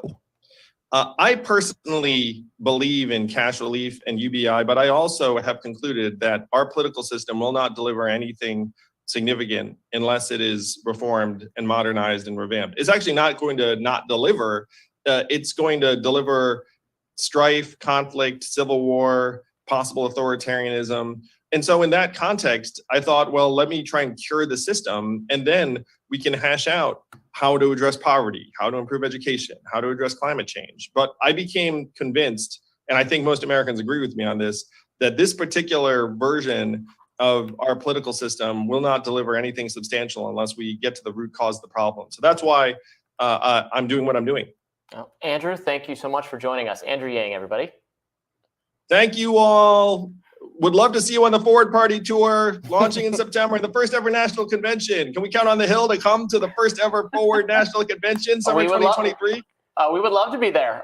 We will absolutely cover Open it. bar? Yeah, That might- this is a weird thing to say, but for whatever reason, whenever I hear Robbie's voice, it reminds me of Muffy Crosswire's dad from Arthur. LOL. I don't know if anybody else has that Gavin clearly didn't resonate with that. Yeah, the used car salesman Muffy Crosswire's dad. Do you know how he sounds? He sounds honestly. just like I watched Arthur pretty much every day growing up with my sister after Dragon Tales on PBS or whatever. But I honestly don't remember that character. Fake. Gavin's a poser. I remember more about Dragon Tales. That was the one I preferred. That was a dank show. Anyway, yeah, he really comes off like he gives me the energy of like a elementary school principal, like at a pep rally trying to like rally up the kids. You know what I'm saying, Zach? Oh, dude, 100%. It's kind of sad, right? It's like he's like the assistant principal that gets really, really into the pep rally day, and he's got like a tracksuit on, and he's like running and pumping his fist and like getting into it, and it's like, yeah, woo, guys, it's school spirit day and shit, and everybody just fucking hates their life at this school and doesn't want to go there and doesn't want to be there, and and that's Andrew Yang. I feel like trying to get the Forward Party to off the ground.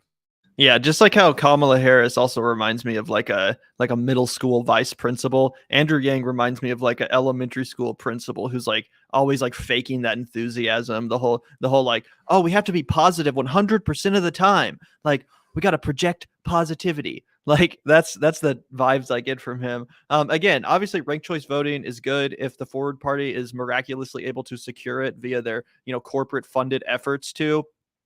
I guess we'll give him credit. But again, given how quickly he abandoned universal basic income, I can't say that I'm terribly optimistic about our chances to get ranked choice voting from this. And again, it is pretty crazy how he just completely discarded UBI, threw it straight in the trash, which again would have at least been something. Like at least that would have been one unifying element. Like if you're going to run as a Forward Party candidate, you should at least be in favor of universal basic income. That's a policy I support. At least that would be something a little more tangible. Instead, this is what we get. And let's read this too. I just love reading these websites so much. How we're different. Diverse thinking isn't just welcome, it's required. The Forward Party will welcome new ideas and fearless conversations about the issues of the day. We won't silence debate or refuse to adapt to the modern world. All right, then I'm looking forward to seeing the Forward Party running like defund the police candidates and fucking abolish prison candidates and that kind of thing. I'm looking forward to that. Anti-capitalist candidates. Let's go. Pro-Palestine candidates. Yeah, there we go. Let's get some anti-Zionists in office thanks to the Forward Party, because apparently they're welcoming fearless conversation. So, they have to be down for that, right? All right, bottom up, not top down. I'm sure that's going to pan out, just like with the People's Party. The Forward Party will empower leaders to find solutions that work in their community. So basically the same as this bullshit startup that failed and lost like hundreds of thousands of dollars. We won't dictate a rigid top-down policy platform. Yeah, clearly you won't dictate anything. You don't have any policy platform. You literally don't have a single policy. No purity tests. Again, yeah, clearly no fucking purity tests. You're going to allow anyone to run in this thing. Literally anyone. The Forward Party will create a political home for everyone, willing to set aside the partisan extremes and find practical ways to make this country better. Again, that could literally mean anything. That could literally mean giving the cops more money, like if you wanted it to. We won't be checking IDs to see if people are Democrats, Republicans, or again, yeah, we know, Andrew, we know you're just going to accept literally anyone and everyone, no matter where they fall on any issues or how corrupt they are. We get it. You have no litmus test.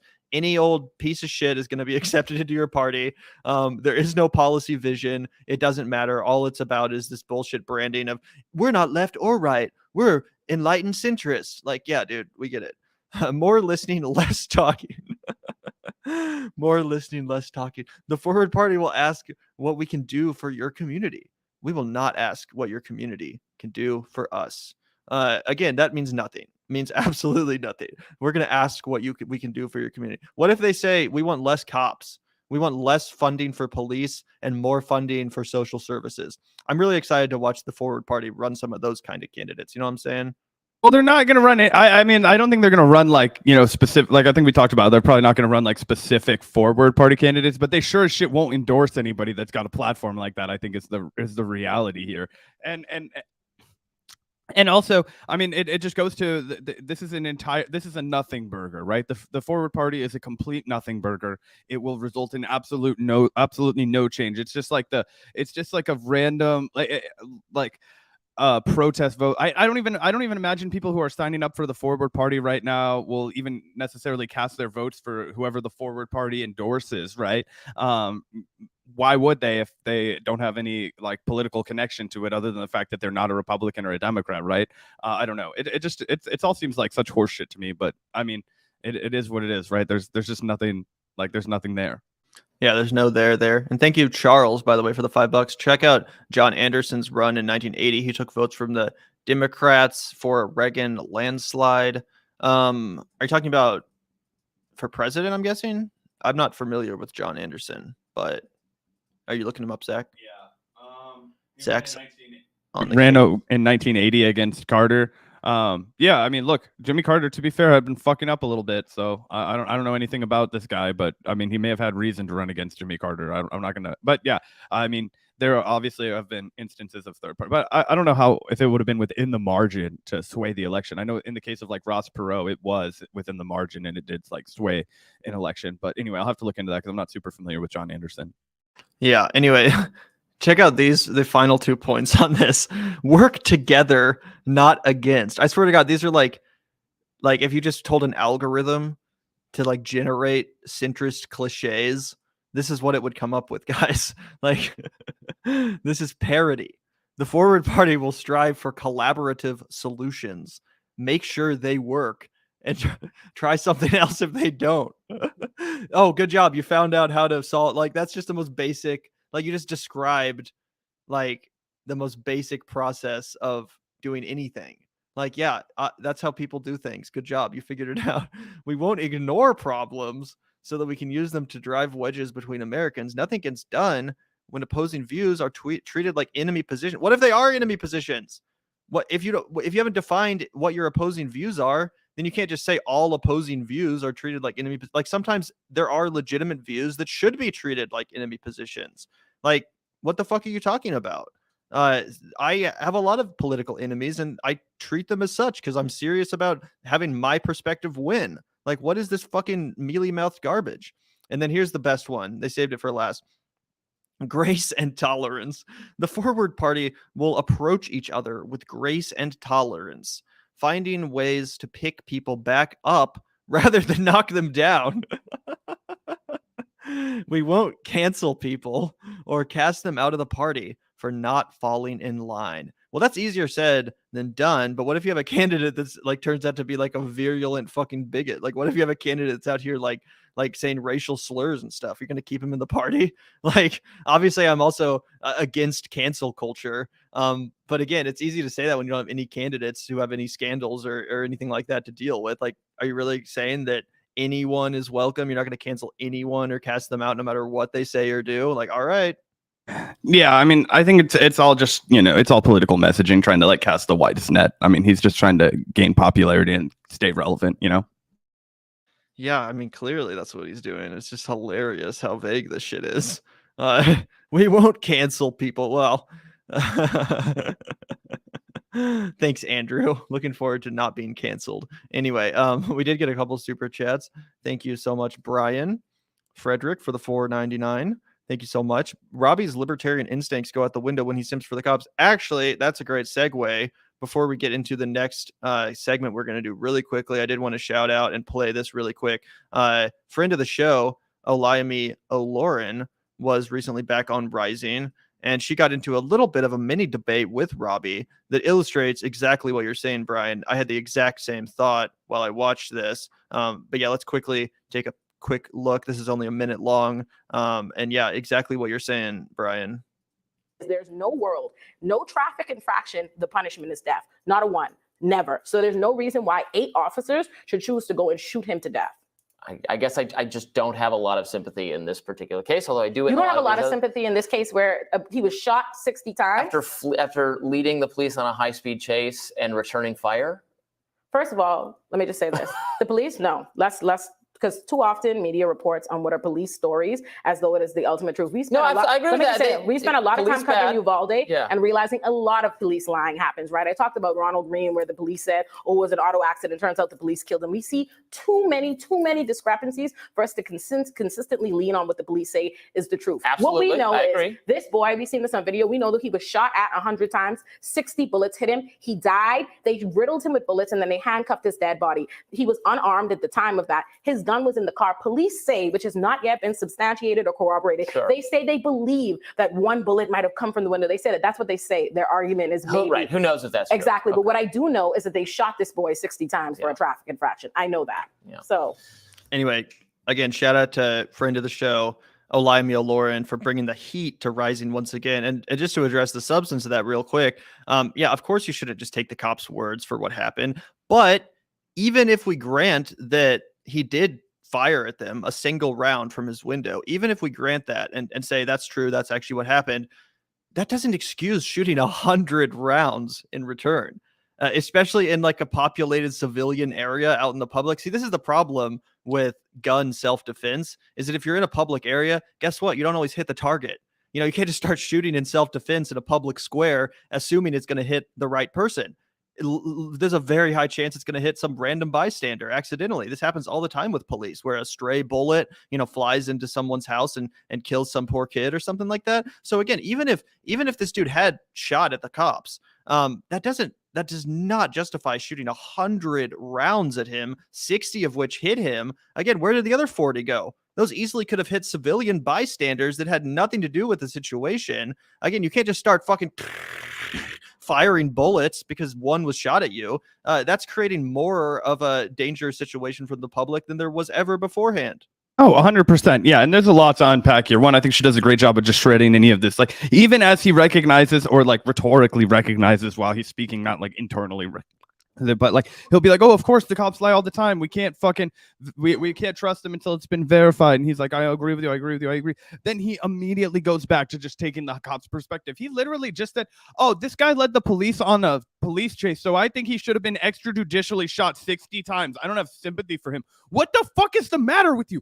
Do you realize what you just said to your audience of people as a news anchor? You just said, I don't care about this boy who was shot 60 fucking times because he sped in his car away from officers. What? Like, we have to all grapple with that.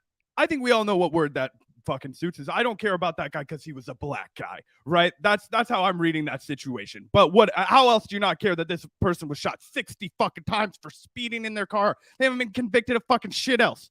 Okay, anyway, that's it's absolutely ridiculous. We have a fucking chatbot that's like fucking distracting me really quick, so I guess I'll just ban that person and then move on to our next super chat. No, it's okay. I was on a tangent and then it was like love and sex and chat and XYZ, and I was like, what the fuck is going on? But yeah, again, even if the cops are not lying, and even if he did fire at them, how is that creating a safer situation for them to shoot 100 times in a public setting? Again, 60 bullets hit him. Where do you think the other 40 went? Those could have easily hit other civilian bystanders, killed them. Like, that's creating a far, far more dangerous situation for the public than if they had just not intervened at all, which of course is always how it goes with police. Yeah, and that's the other thing that I was gonna say. I fucking lost my train of thought for a second. It's the exact kind of argument that they make in obviously it's a satirical comedy, but the movie The Other Guys that Adam McKay made, it's actually one of his first forays into like really political kind of talking points where he just makes these big jokes, obviously, about the level of destruction that police reap on New York City, just supposedly catching bad guys, but the like just travesty that they leave in their wake is, fucking, obviously hyperbolic in this sense. But it's exactly what you're talking about, Gavin, where, oh, maybe they heard a shot get fired from this car, so we're gonna shoot 100 fucking bullets in just the middle of the fucking society that we've created, and like we're the ones that are protecting you, so it's okay, we can all shoot whoever the fuck we want with impunity. Like, no, that is unacceptable. That is unacceptable by any metric. And as this whole thing kind of fed into, Robbie not sounding like a libertarian at all when it comes to that. And most libertarians abandon their principle immediately when it comes to the police, because why? Once you've accumulated a lot of capital, you want to protect it, and so the police, we know, are just an arm of the capitalist fucking stronghold, right? They are there to protect. That's why they want to privatize the cops. Exactly. Of course, they want knee breakers. They want strike break. I mean, look at throughout all of history, the cops have always been the foot soldiers of the fucking capitalist. And that's what it is, and it's because libertarian economics of anarcho-capitalism, or whatever the fuck you want to call it.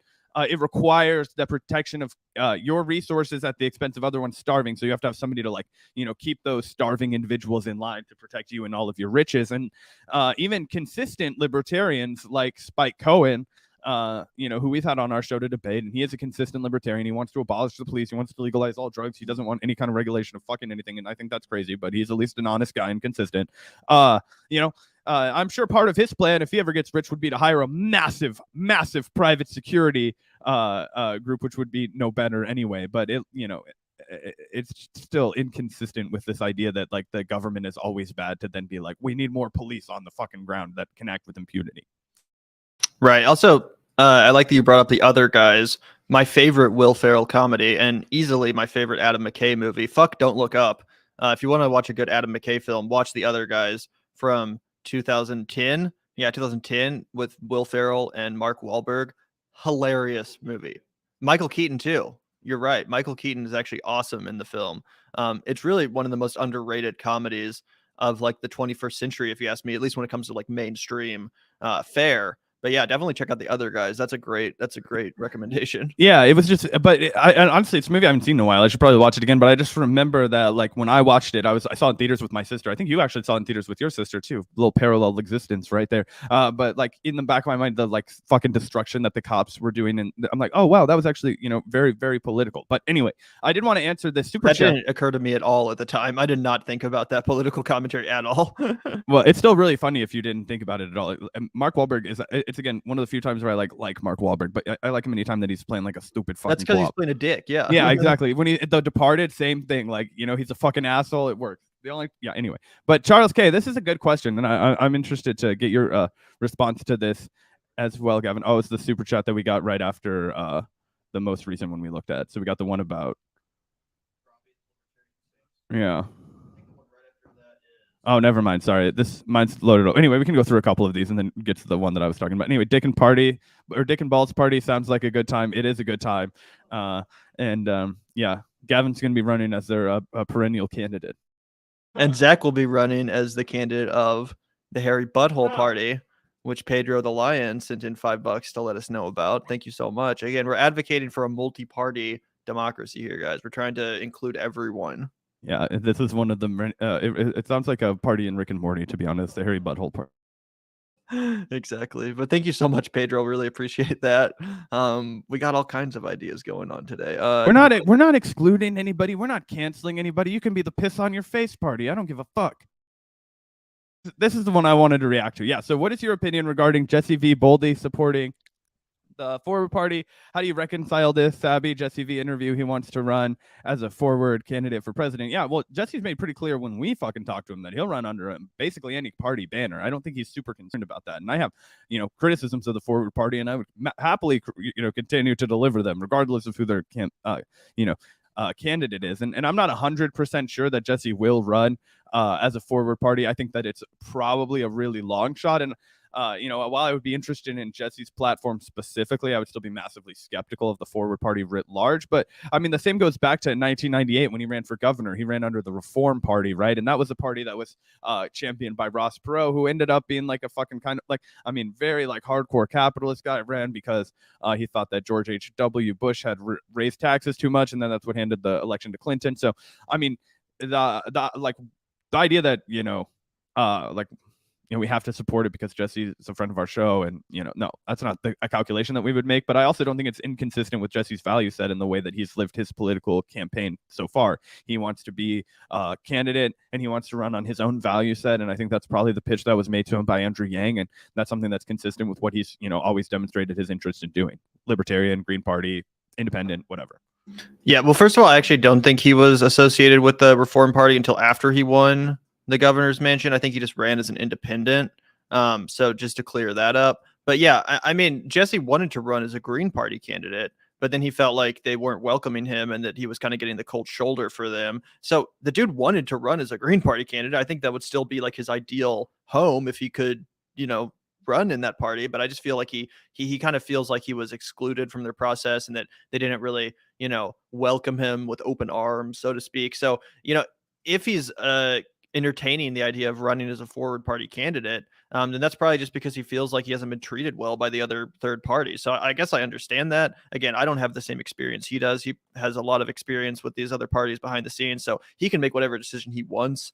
And if he were somehow to end up on the ballot as a presidential candidate associated with any third party, I would still vote for him over Joe Biden, Donald Trump, Ron DeSantis, Kamala Harris, obviously. Yeah, and just to clarify, he might have not been a Reform Party member, but I did find a Washington Post article from 1998 that says the new face of the Reform Party is Jesse Ventura. So he was at least... it says, based on his lively campaign, Jesse Ventura was catapulted to the face of the Reform Party. It's the National Reform Party. So I don't know. But it just looks like he was definitely associated with them while he was running for sure.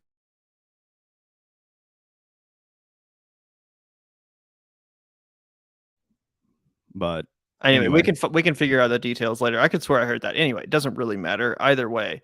Yeah, obviously, as I said, I would vote for Jesse Ventura regardless of what party he's affiliated with. Hell, even if he ran as a fucking Democrat, I would still vote for him over the other options. And like I said, he wanted to run as a Green, so I think that's probably where he feels most at home ideologically. At least I hope. But again, he's his own man. He can do whatever the fuck he wants. I'm not going to judge him. And honestly, he's probably not going to run anyway, so it doesn't really matter. But anyway, thank you so much, Charles. Really appreciate that question. Thank you also in Tompkin for the $5. The institution should act as good as its best citizen. Firing 100 rounds into one guy is not that. Yeah, certainly not. Certainly not. And again, it's kind of hypocritical. It's kind of like the U.S. government. We go around wreaking havoc, destroying governments all over the world, but then as soon as another country does something fucked up, we act like we're the fucking world police and we have the moral high ground. It's like, bro, we're just as bad, if not worse. Yeah, 100%. That's the whole deal, right? And actually, I think we'll probably get into this Mike from PA thing before we get out of here. If you still want to, Gavin, I don't know. But there was a whole tweet in response to Vaush trying to paint the whole world as like, oh, you have to be pretty bad to make the United States look good. And somebody quote tweeted it and was like, LOL, I'm not a fucking baby, and I don't believe in these like black and white concepts of good and evil. Like multiple things can be doing bad things at once. But anyway. I guess that's a little bit of a stretch. Oh, okay. I was like, you're looking at me like I'm a fucking crazy person. I was like, I don't know. So this tweet we were talking about, here we go. Let's look. Long thread. All right. So yeah, here's the Vaush versus Mike from PA that we teased in the headline.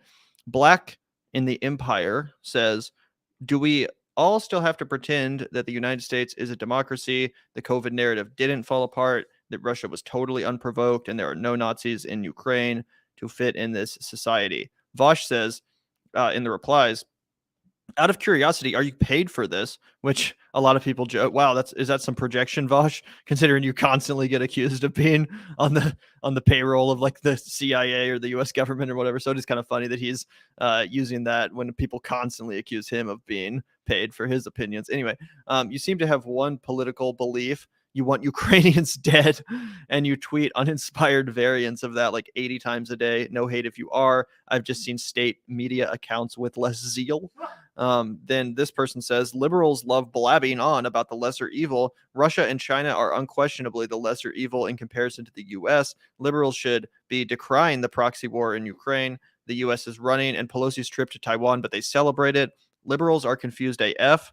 Vaush responds, I mean, between the US, Russia, and China, we have one country threatening war, one country actually committed to an imperialist war of conquest, and one country, the United States, standing with both of their victims. You have to be pretty bad to make the US look good. And of course, Mike from PA, who we recently were talking about on the show, comes in with a banger response and ratioed Vaush. This is absolutely batshit, dude. We are supporting an active genocide right now in Yemen, while committing mass atrocities around the world, which is obviously 100% true. And for Vaush to just paint the U.S. as like, oh, like we're the only ones standing with peace. We are the nation of peace. We are standing in solidarity with these nations under attack, while completely leaving out the genocides that we're funding, not just in Yemen, but also in Palestine and elsewhere. It's crazy. Yeah, the thing about Vaush is that like, and he was super, we were friendly when we were on there, and I would debate the guy about this if he ever wants to. But the thing is that you can't be all like outraged at what's happening to, Ukraine right now and not also recognize the fact that we all also are doing that one to Yemen, but we've done it all throughout history and we still have acquired all of those regions, right? Like after the fall of the USSR, Russia was broken up again. So not to validate like what they're doing, I think it's morally wrong, but to just from a geopolitical risk game analyze, of course, they're going to try and fucking conquer. The United States carved up the entire world after World War II and took all of the shit that it wanted. And we never gave it up, guys. We never gave it up. We have over 800 military bases, almost 1,000 all over the world. We have islands like Guam, American Samoa, Puerto Rico, the fucking entire state of Hawaii, right? Which a lot of people will point out was its own like entirely autonomous country before we decided to make it a fucking, state. We have all of these. I mean, Alaska, fuck, dude. I mean, the whole country of the United States, obviously. We go back to our founding. What do? We just showed up and pillaged and stole this son of a bitch, right? So it's really hard for us to stand on like the moral high ground, right? And I understand World War II happened, right, Vaush, in case you're listening to this, but we've done so much terrible shit since then. Basically, no liberating and lots of pillaging and lots of killing communists and all kinds of shit. Yeah, absolutely. We haven't been involved in a single just or moral war since World War II. But we yeah, only got into that because the Japanese fucking bombed the shit out of Pearl Harbor. Yeah, exactly. As Roger Waters actually pointed out recently on CNN to Michael Smirkanish. But anyway, thank you so much. I mean, not thank you so much. I guess that's what we have to say about the Vaush tweet. Unless you had anything else to add, Zach. I think we got a couple more super chats. But what were you gonna say? Fuck it. I was going to pull up one more tweet. I'll just read it because I have it pulled up and I don't want to share my screen super fast. But anyway, shout out to Borg posting. And he screenshotted this exact thing.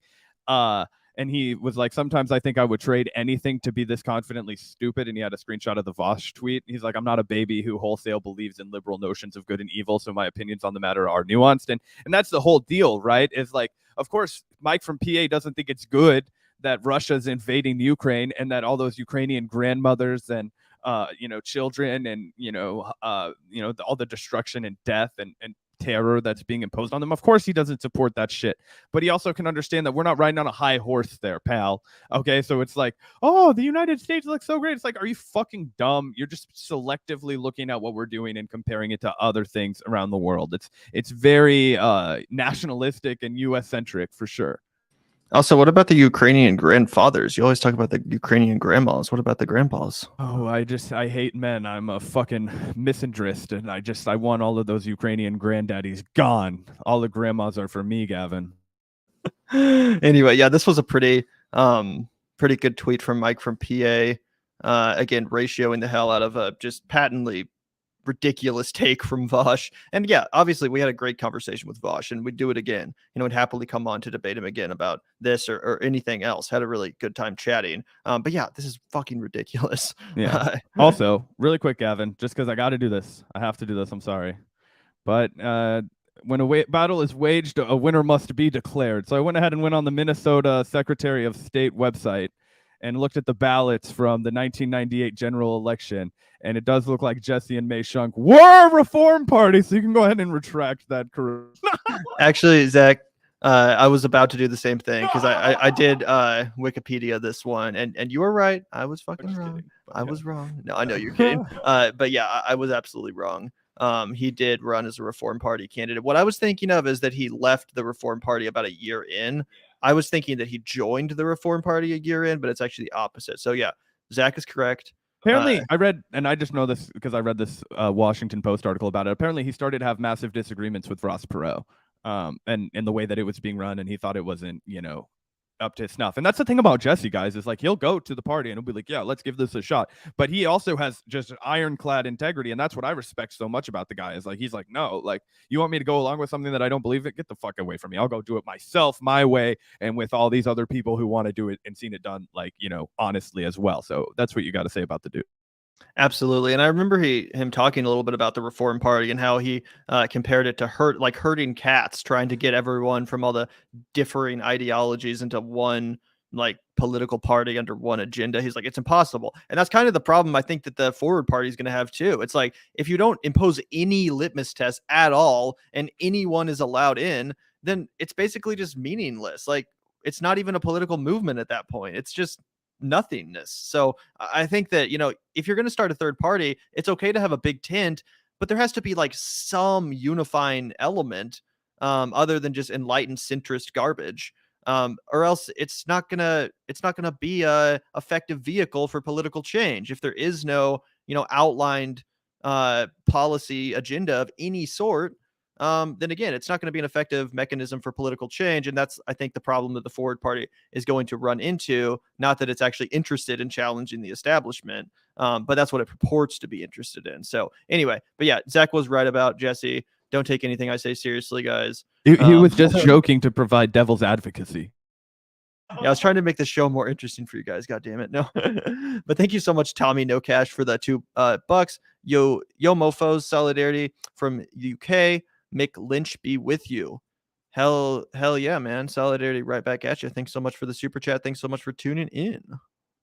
Yeah, hell yeah. I just looked up my Mick Lynch, and he seems like a base guy. He is the Secretary General of the National Union of Rail, Maritime, and Transport Workers, and I imagine those motherfuckers strike. At least if it's like other places in Europe I'm familiar with, the rail workers know how to get down there. So I hope that's the case in Europe. And shout out to you, Tommy No Cash. If I completely misread that political analysis, I apologize. Yeah, I don't know anything about Mick Lynch, but I'm going to trust his base. Thank you so much, Tommy. Really appreciate that, as always. Thank you also, Hysteric Raider, for the $2. That intro with The Rock and the other guys is great. Yeah, hilarious opening scene with Samuel L. Jackson too. Yeah, hilarious movie. Trust me, guys. If you haven't seen The Other Guys, check it out. It's in my opinion, it's way funnier than Anchorman. I always thought Anchorman was super overrated. A lot of the Will Ferrell comedies, even Step Brothers, to be honest, I find to be overrated. I think there's some really good funny moments. There is. I'm not saying it's not funny. I'm just saying the way people talk about it, you'd think it's the funniest movie ever made. In my opinion, The Other Guys is infinitely better. The characters are better, the story's better, and it's funnier too. But that's just my opinion. Obviously, everyone has their own taste in comedy. Yeah, I think Anchorman is like 30% funny, like 70% filler, but like a movie like The Other Guys, if you like those kinds of comedies, and I like buddy cop comedies, and especially the ones where they make fun of the cops more. Like I like Hot Fuzz a lot from what's his face, Edgar Wright. Yeah. Anyway, so yeah, great movie. Shout out to you, Hysteric Raider. Thank you, Hysteric Raider. Really appreciate that. Thank you also, Courtney, for the $1.99. Really appreciate that. Gun to head, People's versus Forward, People's Party versus Forward Party versus Bullet. Probably the Bullet. No, I mean, well, the problem is the People's Party isn't even at all a real party. Like, the Forward Party is not kind of a fake party too, but the People's Party is actually like a legitimately fake party. Like, it is not a real party. It does not run any candidates. It's not ever going to run any candidates. It's literally just a fake party. The Forward Party might at least run like a candidate in 2024. Apparently they're thinking about running someone like Mark Cuban. So I guess I would have to go with, I would say Bullet. Fuck it, Bullet. This is a weird question because it's definitely not going to become a reality, right? I would say that the best chance of the outcome would be that like the People's Party and the Forward Party both kind of fade into obscure irrelevance in the next couple of years. But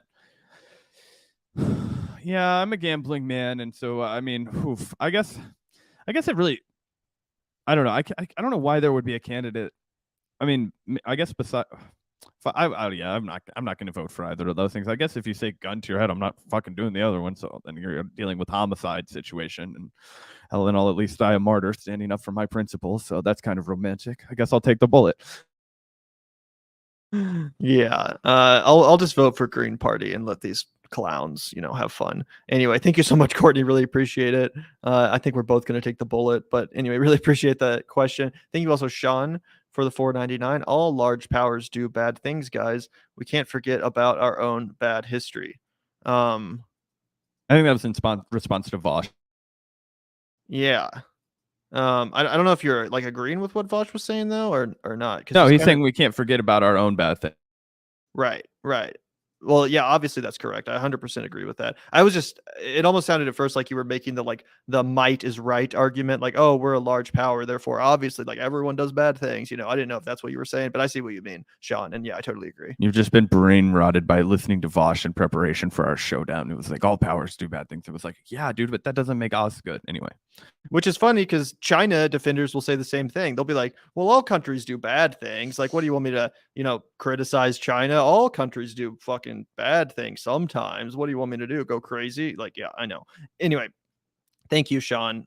Really appreciate that. And thank you, Mariposa, for the $2. Zach, on fire today. Gavin, you're not on fire. You tried to criticize me for the Reform Party. That's why Mariposa left you out, unfortunately. Yeah, keep an eye on him, Mariposa. Let him back in tomorrow if he doesn't fuck up. Either way, thank you so much, Mariposa. Really appreciate the super chats as always. And once again, thank you, Tommy No Cash, for the £2, I think. Vaush sees politics as abstract intellectual exercise. Yeah, I think that's I think that's fair. And one reason you can tell that to be the case sometimes is because, like, even when he has a position that I think he knows is wrong, a lot of times he won't admit that it's wrong. He'll just keep arguing and arguing and arguing, and so he doesn't have to say, "Yeah, I admit I was wrong." So yeah, I think that can be true sometimes. Yeah, I definitely think that that's often the case. Yeah, Zach agrees. God, these fucking bots. Jesus Christ. Love chat, best adult dating site. Ooh, sign up, guys. I'm gonna ban the fuck out of this. Anyway, Yeah. I guess that's probably about it for our show today. Really appreciate everyone for tuning into the Vanguard. Make sure to hit that like button if you haven't already. Hit it now, and hit that subscribe as well while you're at it. But we do like to end our live streams with a big shout out to the Patreon community. So I'll pull that up. Huge shout out to everyone supporting the show on Patreon. If you're interested in joining, you can find the link in the description. A really good way to support the show, especially as we prepare to hit the road in just a week. So thank you guys so much for the support. It really means a lot. We would not be able to do the show without you guys. Thank you so much. Yeah, absolutely, guys. And tune in. We're going to be going live pretty much daily. So keep an eye out on it. Make sure you have that fucking notification bell lit up. 1 o'clock in the afternoon. That's Vanguard time. And you better fucking show up in the chat. Yeah, absolutely. So thank you guys so much for tuning in. Again, the link's in the description. If you want to support the show via Patreon, join our patron community. There's also a link for our PayPal in the description if you're feeling generous and want to help a few comrades out. We'd really appreciate that. But again, no pressure. All we ask is that you hit that like button, hit that subscribe if you haven't already. But thanks everyone for tuning in today. Really appreciate it. Really appreciate the discourse, the discussion. Thought we had a good live stream as always. But yeah, thanks everyone for tuning in. Love seeing you guys in the chat, and we'll be back soon, probably tomorrow. Yep. Peace out, guys.